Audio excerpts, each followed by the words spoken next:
This edition of MacVoices is brought to you by Drobo, smart storage that grows with you and protects what matters. Get 10% off your Drobo at drobostore.com using the offer code MV10. Welcome to MacVoices. This is the Talk of the Mac community. I'm Chuck Joyner. Folks, the road to Macworld takes us back across the pond. This time we're going to talk to Mr. Ewen Rankin, who is going to be doing a session on videography and photography at Macworld iWorld. Ewen, it's great to meet you. I feel like I know you. I've seen you so much on your shows. Same here. I mean, I've like I said, we've just been speaking. I've known your name for as long as I've been doing podcasting, but we've never hooked up on anything. It's fun, amazing. Well, it's great then that Macworld iWorld is bringing us together, even if it's at least this way at the start. We will break bread and drink beer. I'm looking forward to it. I was teasing Don McAllister about you two being part of the British invasion of Macworld iWorld this year. Yeah. And then you wear that shirt, Ewen, and... My British Tech Network shirt. Yeah, so it's pretty darn obvious at this point. Yeah, no, there's a guy called Paul Wheatley coming over. He's the guy that does our gamer podcast and the Pocket Show, which is all about the device in your pocket, whatever the format is, whether it's Windows or whether it's iOS or whether it's Android. And I think there'll be a few from over the pond will be crossing, and I think we might have a little conflab and all wear red coats and probably get deported by the end of the week. I like it. So I'm being unfair to the audience because I'm familiar with your work, but how about if I get you just to introduce yourself and your shows and what it is that you do?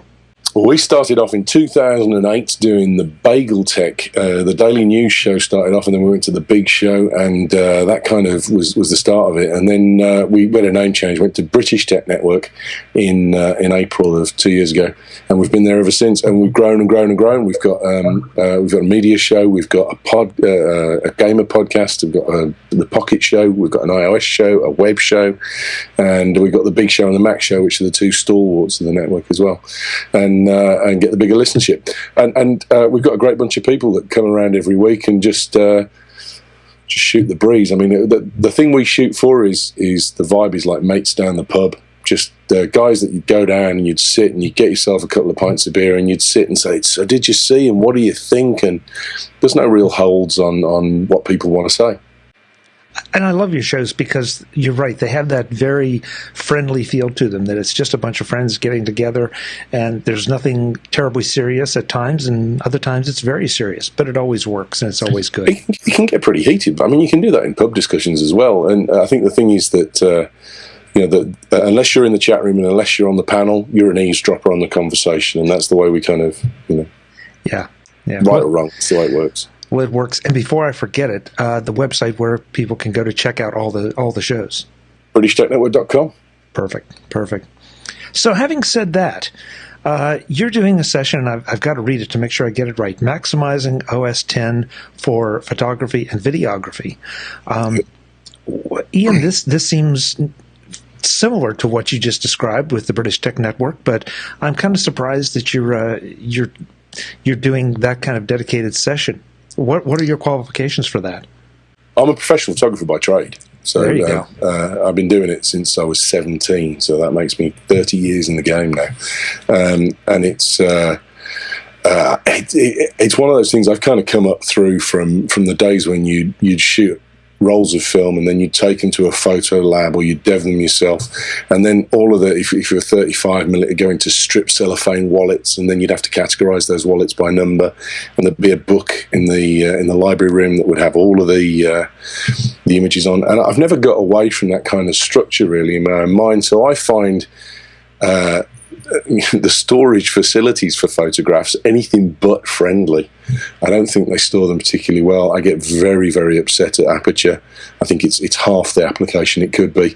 Lightroom has got some merits, but again, a lot of the stuff that you throw into those kind of repositories, the images end up being lost rather than being something that you can use and run with.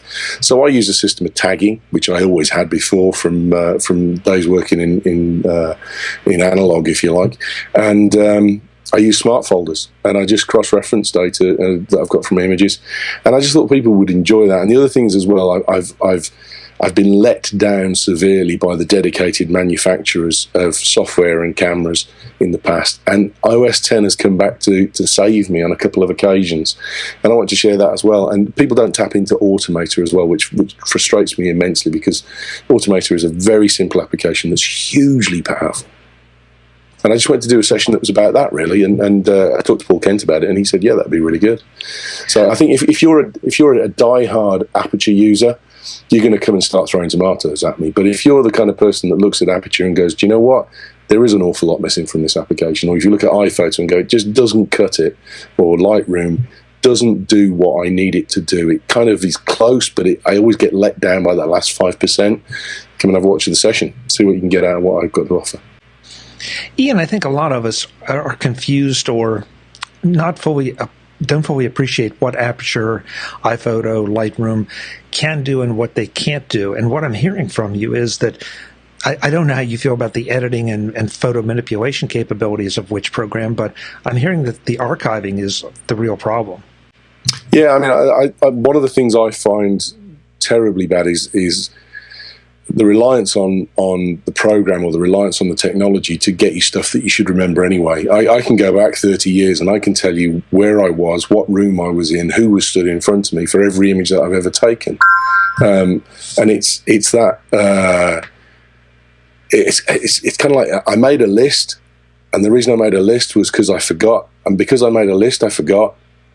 And you get into that situation where if you don't exercise your mind with your images and remember stuff, you end up losing that capability. And I know where things are. I don't file by events. I file by customers. And I think a lot of people, when they look at the photos, they'll say, oh, I had a day at a castle. But they'll know it was Warwick Castle or somewhere like that. But they don't file it by Warwick Castle. They'll file it by the date that they went to that castle. Well, actually, I don't remember the days I took any of those pictures, but I remember where I was, I remember who it was, and those are the categories that you need to start thinking about storing by. And if you manipulate iPhoto and Aperture to that way, then that's fine. But more often than not, you'll find that it loses itself in overemphasis on event, I think. I don't find them friendly. It's my personal preference. So are you saying that you tend to store things, say, in a file and folder and Finder kind of environment, and not if you kind of go back to the file trees of the DOS days and that kind of stuff, that's probably more the way that I would start filing stuff. And I mean, I have smart folders set up so that I can drag images into those smart folders, and then they're cross-referenced. And also the tagging system now with Mavericks is superb. I just wish that Apple had given us a few more colours than the 8 that they've got there as standard, because I would be utilising the hell out of that.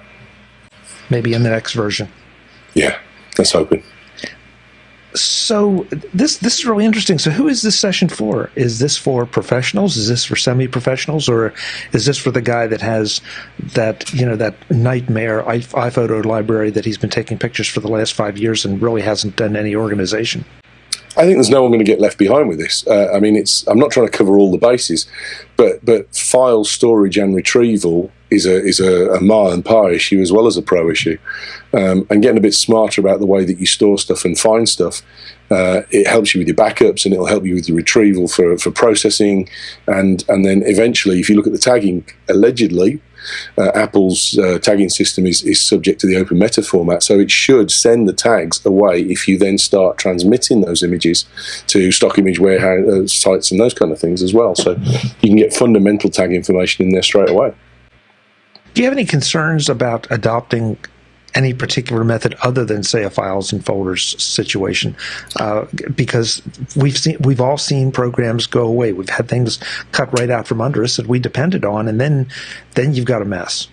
Yeah, I think that's one of my big fears over things like iPhoto and Aperture, is you just see this icon and you've got no concept of what's behind that. And also, if you're thinking about storage space, when it comes to your laptop getting a bit full for traveling away, you want to know what to take away and what you want to keep on. Certainly as a commercial photographer and videographer, one of the things I suffer with is I've got a laptop here that runs around with a 1 terabyte SSD on it, and it's got another 1 terabyte drive in an OptiBay in the side that stores some core files that I really need, but I can only carry the live projects around with me.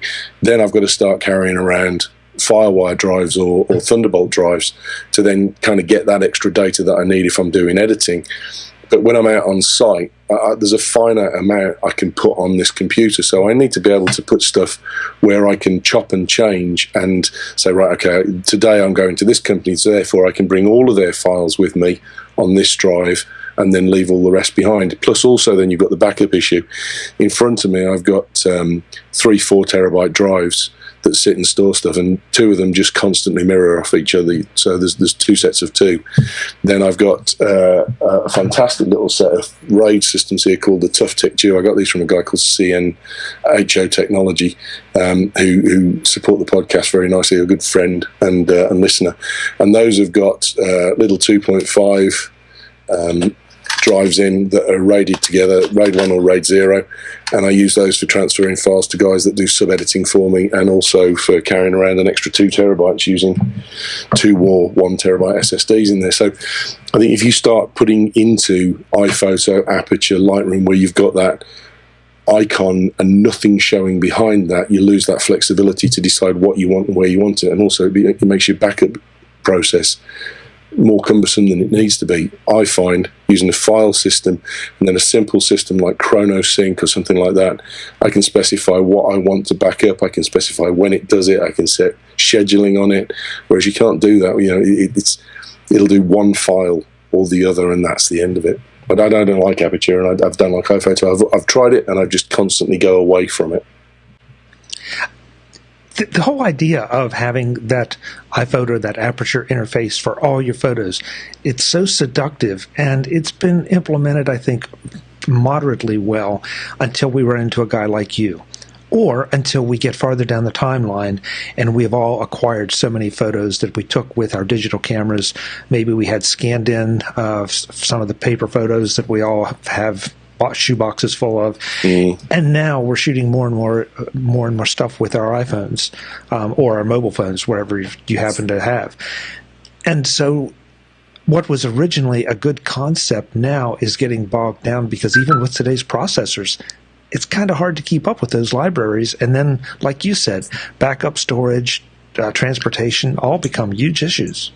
Yeah, I mean, your UI suffers as well then. So if you're opening a file repository that's then got to index images that are there, so you've got a set of masters, then you've got a set of duplicates, because all of those programs leave the original, which I wholly endorse. But you're talking about something that could be opening up to 500,000 images. It's going to take forever.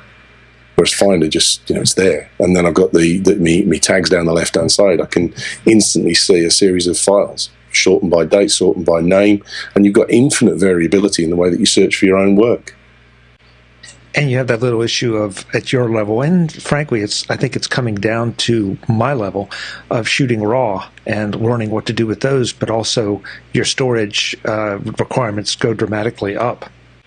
Yeah, I mean that's one of the other things that it has been an issue for me in the last couple of years, is that I've got a lot of old equipment that still works just fine, but through the lens metering means that my old flash gun, which is TTL1, now doesn't work with my new 6D. So I've either got to buy a new £600 flash, stuff that, or I've got to find ways of getting around that. And then also, Adobe, in their infinite wisdom, decide that Camera Raw 6 is where they're going to stop for Photoshop 5, which is not that old. I've only had it for just about 2 years now.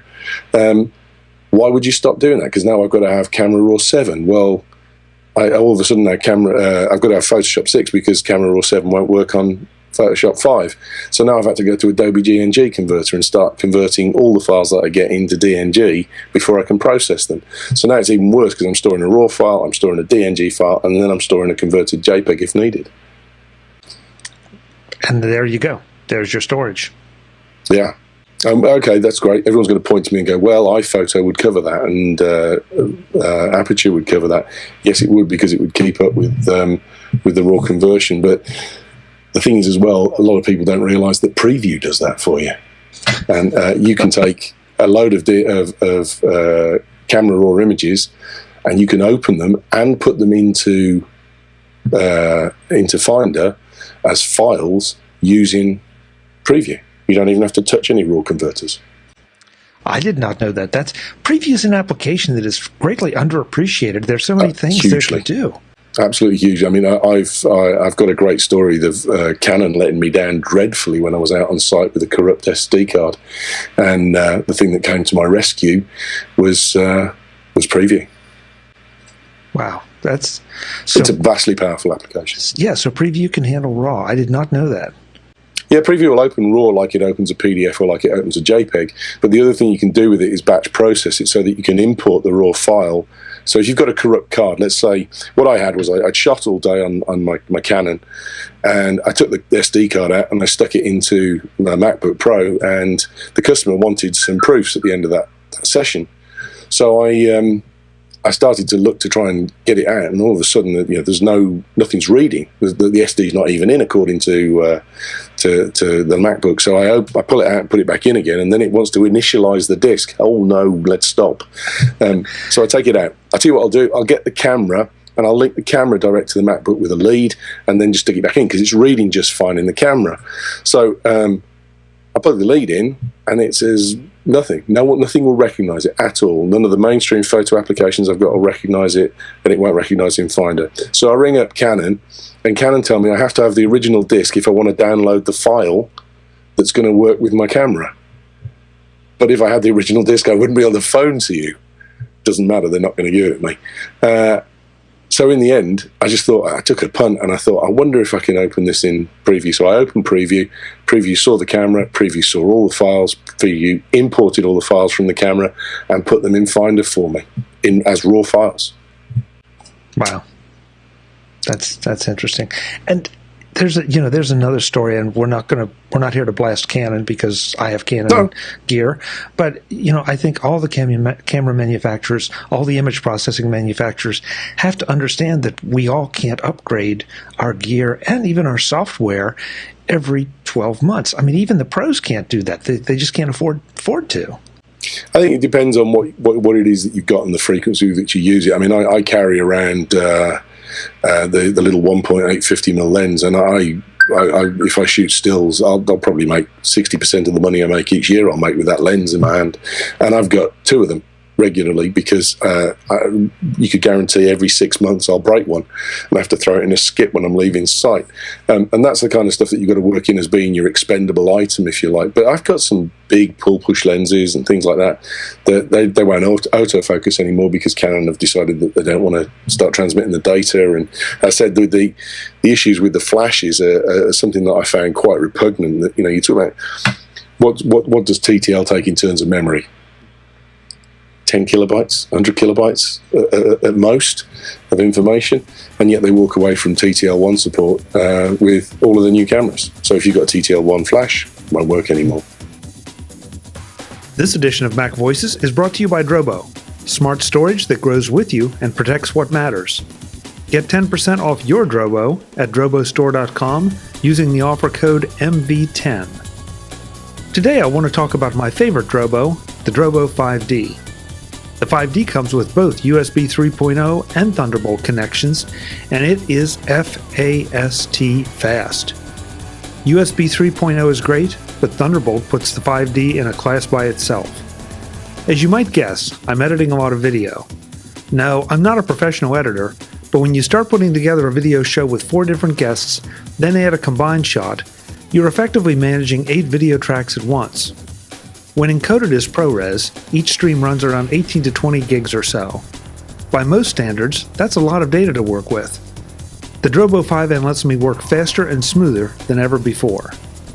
If you want an even bigger speed boost, and I did, drop an mSATA SSD drive in as a cache, and it really screams. Benchmarks are great, but I'm more interested in real-world performance and how it affects what I do. And I can tell you that the Drobo 5D is the best thing I've found to improve my productivity. Sure, you could buy another Thunderbolt drive or even a Thunderbolt RAID system, but you wouldn't get Drobo's Beyond RAID technology that protects you from drive failures. And nothing ruins your day quite like a failed drive that takes your data with it. You also wouldn't get Drobo's ease of expandability and flexible upgrades when you need more space, and all of the other great features that make a Drobo a Drobo. Okay, so you don't edit video. but I bet you have a large photo library that's getting larger all the time, or an iTunes library that continues to grow, or maybe a home video library that you want to save and protect. Probably all three. Get the Drobo Advantage. Get your Drobo at drobostore.com and get an extra 10% off with the code MV10. Either way, tweet me at Chuck Joyner with the hashtag Drobo4MV to let me know that you've joined the Drobo family. We'll welcome you with open arms. Drobo, smart storage that grows with you and protects what matters. Thanks to Drobo for sponsoring this edition of MacVoices. Let's shift over, though, to videography, because it's fun to get down the photography thing, and I think that applies to a lot of people. But you're including videography in this, and I'm kind of interested to know how you organize your videos. I guess I do the same as a lot of videographers. If once you've got raw files that you've shot, just simple bits of footage, what you then do is then go and chop those up into larger chunks or into smaller chunks, so that you've got 5 to 10 seconds, depending on how you want to time it with music that you're doing for a project, or whether you want to have a different type of effect, speed the effect up, and just post-process it so that it's in blocks. And then, having decided what music you want or what creative slant you want on the piece, you then start dragging those blocks in and chopping and changing them, and it's easier to drag in small blocks. But what you're doing then is you've got original files, and any pro photographer that you find, the golden thing that you always do is maintain your its original format. You never change it, you never copy a copy, you then, if you've done that, you end up with a whole series of files that are probably 60% of the total data volume that you shot originally, or maybe more. So you're now storing 160 to 180% of what you originally had. And that's where the data gets eaten up. So I've got a corrected footage folder that I then tag differently from the raw footage folders. But now, we were talking large storage requirements in photography. Videography is a whole other matter, because if you're shooting at 1920 by 1080, which most of the cameras do now, and pretty soon we're going to be crossing over into 4K, you've got a lot more data to push around, store, organize, retrieve, work with. Yeah, I think the 4K is an interesting one, because actually, if you talk to a lot more pros, get away from like the broadcast market or the BBC kind of element of videography, and talk to the guy that's like me, who makes corporate videos, who makes information videos, minor documentaries, that kind of stuff. And they don't actually want 4K. They're not worried about 4K, because a lot of what they do ends up getting shown on a projection screen in a conference room or something like that. It's a 640 by 480 10-year-old machine that is 20 feet from the wall and really dim anyway. 1920 by 1080 is my minimum. That's fine, and I kind of work to that perfection, if you like. What I want is frame rates. I want more. I want 60 frames a second. I want 240 frames a second on 1080p. I don't want to have to bump down to 640 by 480 to get 720 frames a second. And the camera manufacturers in the bigger market would probably get more benefit from increasing frame rate than they will from increasing the size of the actual canvas. But what sells in Ma and Pa's line that have got the money, it's probably more the size of the screen. The 4K sounds better than the 1080, which it isn't. So where does that leave us? Does that leave us with trying to just shoot 1920 by 1080 with the best frame rates we can get? It leaves you in the Steve Jobs mold of buying what he wants to sell you, rather than you buying what you actually want or need. I mean, it's all the camera manufacturers are making 4K. I got to prove myself for 4K, not 60. I mean, to be fair, the 4K cameras are then giving you the capability of 60 frames a second at 1080p by default. And if you look at the Sony, that gives you 240 frames a second at 1080 as well. So they are listening to a certain degree, but you've got to make that leap to 4K to get the thing you actually want, which I found a bit silly, really. Well, the other issue with 4K too is that the hardware to edit it and work with it, those requirements go up, because while Final Cut runs great on a lot of quote-unquote normal Macs, you start getting into 4K. I don't know that you absolutely have to have a Mac Pro, but you're going to be tending in that direction. Yeah, I mean, I had a Retina MacBook Pro last year, and it was great. It crunched 1080 very easily. I've had a go with 4K on it, and it slows it down quite significantly. And add to the fact that in terms of what you can actually physically view in front of your eyes is limited to lower resolutions, because, I mean, the Mac Pro at the moment, you've only got one screen that's actually functional with the Mac Pro, and that's the Sharp. At 4K, all the other things you buy are fake TVs that you've got to screw the frame rate up via some back channel. Otherwise, they're at 30 frames a second, which is just jerky as hell when you talk about movies. I thought you made a very wise statement there about recognizing where whatever it is you're shooting is going to be used. Now, I realize you're trying to get the best thing you can for that initial capture. Just because you put it in an archive, you may use it for 10, 15, 20 projects. But for a lot of us, we're shooting one thing to be used once, maybe twice. So take it as just limit yourself to what you need. That's going to help, I would think, with storage and with retention. It's a good discipline. I mean, I got into it many years ago when I was doing photography for print media, and I was crap in a darkroom. I hated doing darkroom work. I loathed it. What I really got into was photography for the output mediums, and one of the things that I always did, and I always have done, and I still do it in the electronic format now, is if I make say I go to a canvas store online and I want a canvas made just for me and the wife of the kids. Excuse me, I'll actually take the original image that I've shot, and I'll make the output file that I want to send to them one for one. So if it's a 30 by 40 print, I'll send them a 30 by 40 JPEG or PNG or TIFF or whatever it is I can upload at the best quality. And the reason I do that is, especially if you're talking about black and white and that kind of stuff, and you want to control the grain on your image, if you're doing it at the 1-to-1 scale, you're looking at the grain you're going to get back on your end product. Whereas if you start doing it, which a lot of people would say they've got an A4 sized image, it's 2 megapixels, it's 4 megapixels, it's 6 megapixels. When they get that back on a larger format, the grain quality that they've imagined will not be the grain quality they receive, and also they'll get color saturation issues as well from the expansion of the inks from the original. So tease us with your session a little bit. Give us a hint for photography, one for photography, one for videography, that we can take away and say, wow, I learned that from Ewen, and I really want to go see his session because he'll have more. To a certain degree, some of it's going to be crossover, whether it's photo or video, because I'm talking about file storage, and file storage is irrelevant in terms of what format you're storing, whether it's an MOV or a JPEG or a PNG or a TIFF. So what I want people to think about if they come to the session is okay, do I really need Aperture? Do I really need Lightroom? Do I really need iPhoto? Or are the better ways of me controlling my own destiny with my files and finding them easier? And hopefully by the end of the session, I've given people a better understanding of how just a little bit more structure in the way that they file things will actually give them an awful lot more flexibility in their post-production. And then also I'll talk a little bit about Automator and some of the things that I use for batch processing. If you've got DNG, you can wrap DNG into Automator, and you can actually do all of your conversions and then put conversion into other processes through Automator. So you can say, right, I want this to be converted, so it'll dump the files out to a conversion in Finder, and then you can say, right, I want all of those files to then be shrunk to thumbnails and stored in this location. So in one click, instead of just having to set it up in Adobe GNG, you can then start it to do the DNG conversion and do the thumbnail creation in a single batch. That's pretty good tips. Those are pretty good tips.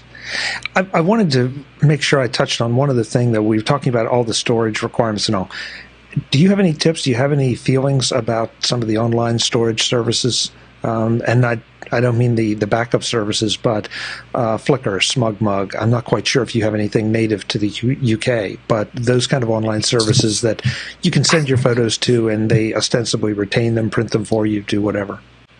Yeah, I mean, a lot of people have got their nice little catchphrase for storage, 3, 2, 1 and all that kind of stuff. My catchphrase is trust nothing. That's it. I don't trust any drive I have. I don't trust any storage facility that I use. I don't even trust my parents with the drive that I send up to them every month. That's the backup for offsite. That's that kind of I don't know. Maybe I'm too old school, perhaps, that I just don't trust anything. But I mean, certainly things like I've got a 2 terabyte laptop in front of me, and I signed up for an online storage system, and it came time to renew my yearly subscription to this online storage system. It hadn't backed up my computer once in a year, and it was connected for an awful lot of that time. It just the trickle effect. It was a service that was provided for someone that got a 250 gig hard drive, not someone that was carrying around a 2 gig hard drive. Those systems have got a lot more to do, and bandwidth has got to improve an immense amount for cloud to really be realistic. Because at the moment, I've got a decent sized pipe here. I've got 120 megabits a second down and 12 up with Virgin, but even that's not good enough. And by the time I've transferred 6 gig, they're starting to packet shape me, and 6 gig to me doesn't cover a day. It's kind of crazy. I mean, they don't charge me anymore, but they start suddenly, my upload speed goes down to 5 megabits a second. I'm like, I'm going to be here all day, guys. Come on. Yeah. It is a problem. It's as we talk more about the cloud, and the cloud's going to solve all our problems, nobody's talking about those kind of issues, the packet shaping, and the fact that somebody like you is creating gigs. Gigs. I mean, gigs and gigs every day. To be fair, they're going to say, well, you should be on a business plan then instead of a domestic plan, but which is cheeky on my part. But yeah, I mean, if you're paying for that, you should be getting that. That's fair and simple. But and the things as well that gets me is they talk about data transfer before they start packet shaping. But if you were talking about someone who was torrenting stuff, they'd be downwards. There'd be tons of data coming down off things. Well, I'm not. I'm the opposite. I want data up. So I'd prefer to have a 5 megabit service coming down and a 120 service going up. Yeah. But I can't do that. I've got to sit to the main plan. And they look at you and say, "Who are you and what are you doing?" Oh, yeah, no, the police knocking on the door. Yeah. Excuse me. So, Ewan, when is your session at Macworld? Do you know? I'm on Friday at 3 o'clock in room 32. Great. Well, I would tell everyone to come out. Just judging by this conversation, there's a lot of stuff that you've got me thinking, and you've already taught me something about preview. I got to go check that out. But I'm really intrigued to see some of the Automator work you're doing and how you've... It's nothing flash. I mean, if you're really good at Automator, you're not going to become fazed by what I do. There's a guy called Joe DeMax who I know very well. He's a lovely guy. And he always teases me that my Hello World is still in beta. I'm no great shakes with this stuff, but I do simple stuff, and I'm really good at taking something and kind of making it do something that people haven't thought of doing originally with it. But I've got some basic Automator scripts that they work for me. I think that's the key, and the storage thing works for me. And I'm going to show you what I do, and if it works for you, great. If it doesn't, fine. Just don't throw tomatoes at me. Well, and so often you go to these sessions and not necessarily to say, okay, you're going to solve all my problems, but you're going to give me some ideas. You're going to give me some thoughts. I'll learn a couple of techniques and say, okay, now I've got to go back and apply that to what I do. But, the Automator thing is especially intriguing to me because the one thing that nobody likes to do is spend time messing with this stuff. They would love to just dump it on the computer, have Automator shuffle it for them, tag it, and move on. It's not going to work quite that way, but still. From a photographer viewpoint as well, one of the nice things when you do the files and folder stuff in Automator is it always says to you, now, you don't want to write over these, do you? You want me to create another folder, don't you? And it gives you that as a little warning, and that's manna from heaven for me. Yeah. Well, Ewan, I'm going to look forward to shaking hands with you and meeting you in person in San Francisco, and thank you so much for the time. It's a real pleasure. No problem, mate. Glad. Thanks for having me on. We'll see you then. See ya. Folks, Ewan and I will both be in San Francisco, along with a lot of our friends. You've been hearing from them here on MacVoices. We hope to see you there, too, because there's going to be a lot of information exchanged and a lot of fun had. So until the next time, I'm Chuck Joyner. Thanks for watching. Visit MacVoices.com for links, show notes, to subscribe, to connect with Chuck on Twitter, app.net, Google+, Facebook, and LinkedIn. Subscribe to our weekly newsletter, the MacVoices Dispatch, to stay up to date with all the latest MacVoices news from our front page or at MacVoices.com/newsletter. Advertising and sponsorships handled by Backbeat Media at BackbeatMedia.com.